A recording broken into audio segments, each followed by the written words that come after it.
here's the thing. We're smart enough now. We figured out we can look at rats' brains, and we figured out that rats actually enjoy things more when they have to work harder for it. Like the pleasure centers of their brain are stimulated more and exercise more if they've got to complete a task before they get a reward. That's amazing.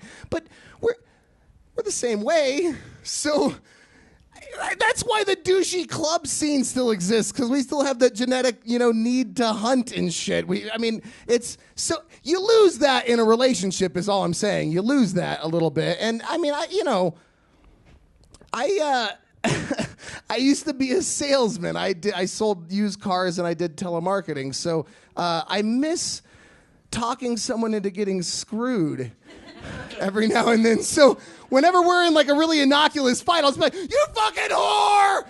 And for no reason. Like it was a stupid argument, but I take it way over the top because 6 hours later when she finally lets me fuck her, it's amazing. It's the best sex we've had in months. That's because we're all just rats. I mean, that's all that is. Man, I gotta quit drinking.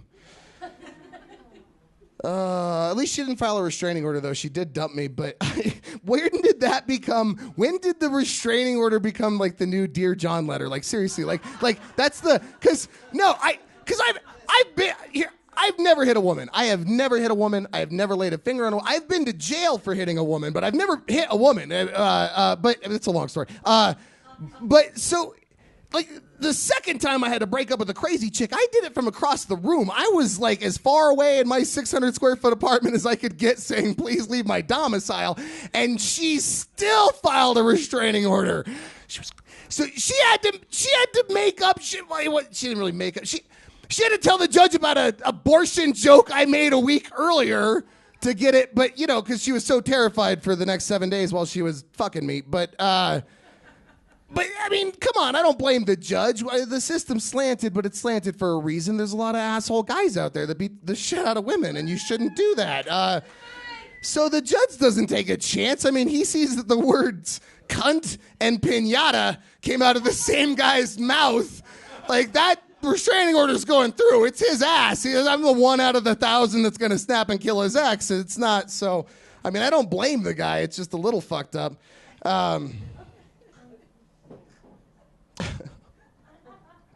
Okay, so I mentioned I went to jail for hitting a woman. Here's the thing. I now I just have to contextualize it. It was a weird experience. We were in a fight, and I remember the fight so vividly because it was the stupidest thing I'd ever done. We're yelling and screaming, and I'm so pissed at her, so I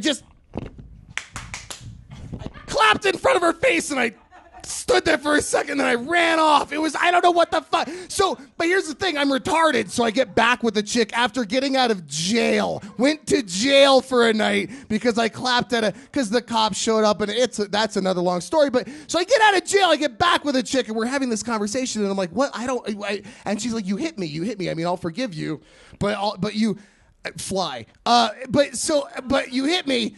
And I'm like, wait, I clapped in front of you. She remembered it so vividly. Why? Because she'd been abused a ton because our brains are that powerful that it wires a certain way, and we can actually make ourselves. So I remember that I didn't do it, and here's why. Because I like to remember the first time I do things. I mean, fuck the 100th, but the first time you want to savor it a little bit. I mean, you like to have that in the mental file.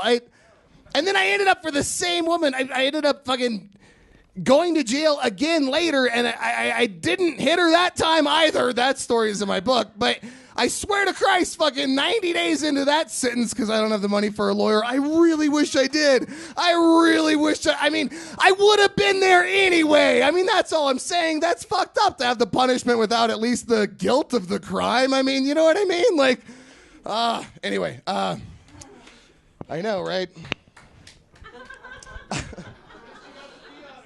It's actually, if you guys, any people in a relationship out there, that's a great way to end an argument. If you're ever in it, just if you're really heated and shit's getting, just do something, just do something really weird and retarded and inappropriate, and then one of you will get just awkwardly embarrassed enough and leave, and then you can talk about it later when you're calmed down and no one's calling the police. All right. Sorry, I think I gotta wrap up. Hey, how you guys doing tonight? Thanks for the wine. I'll reimburse whoever brought this. All right, so last time I was here, I told a story about what I thought was like the worst story I could think of because it was a dirty gig. And I'm like, oh my God, I got to think of what's the dirtiest joke I have. And it was really horrid and I won't repeat it ever. But no. But this time I thought, like, what's the thing I've done that's pissed the most people off? And I remember it very vividly. I was having a release party for my book, and it was raining, and I had had a heart attack 2 weeks earlier. And so I had the running joke that this party was never going to happen and the book was never going to happen. And it never did. The party happened, but the book didn't. But anyway, we end up, so the thing's raining, and it was an outdoor gig. It's a rooftop gig. So I sent an email to all fucking 3,000 I Want to Be Famous Too Facebook friends that were spammed with this info. I thought I was just sending an email to the people coming to the show. I thought I was sending the email to the 13 crazy sick fucks that, actually read my shit, not the 3,000. I want to be a model, and I want to be. So I said in the subject line, I said, "Fuck God," and then in the body, I said, "I know it's raining, but we're having the gig anyway. We've got another venue. Come on out. It's just downstairs." Now, so much email, so much hate mail from that. Like, so just for saying fuck God. Here's the thing. I've had 7 heart attacks. Like, if there is some guy out there that is actually controlling things and he was making it rain and has been trying to kill me for the last 3, fuck him. I have a right to say fuck him. Like, I'll take the consequences. I mean, if there is like an imaginary place where I'm going to burn forever, I'll do that. But I'm not going to hell for saying 8 letters. I'm going to hell for a lot of other shit that I've already done and enjoyed the shit out of. Like, I'm just saying, it's not the language that words don't matter, ideas matter, and I've had a lot of bad ones of those. I'll take the consequences. Anyway, so that fuck God was it, but I don't know. I have nothing else on that subject. I want to end on a positive note, guys. I'm sorry. I really want to end on a positive note because I don't know if you know this, but the world population, if you look at, human evolution and you look at the time we've been on this rock, it's grown at a pretty steady rate. It was, pretty mellow for a while. And then it got to about 1 billion people 200 years ago. 200 years ago.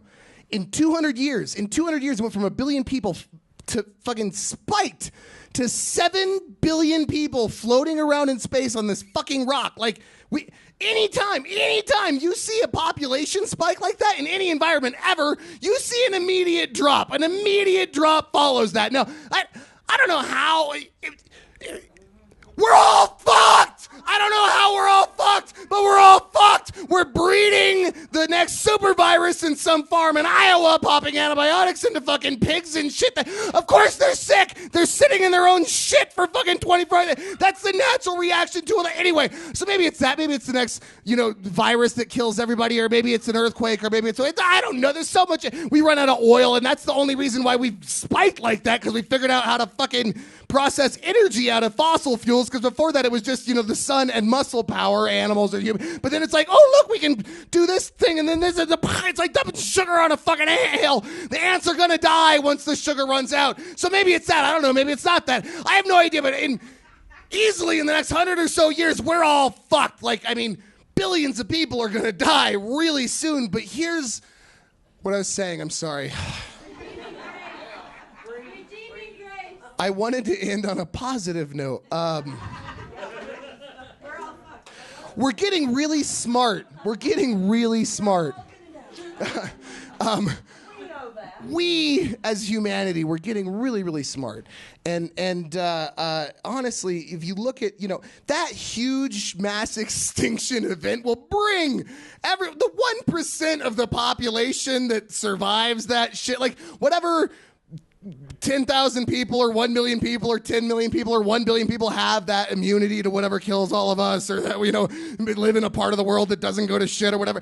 Life's going to be amazing. It's beachfront properties for everybody. We're going to have all this crazy fucking technology. We'll all get along because we'll remember. That's why all the craziest shit comes out of Japan. So all the craziest technologically, because they're living in a post-apocalyptic society. They already saw what that looked like, and then they're like, let's get our shit together. We're all here on this fucking island.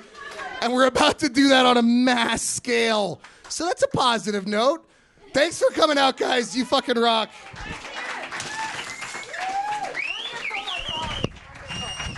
Wonderful like always. Let's hear it for Mike Long.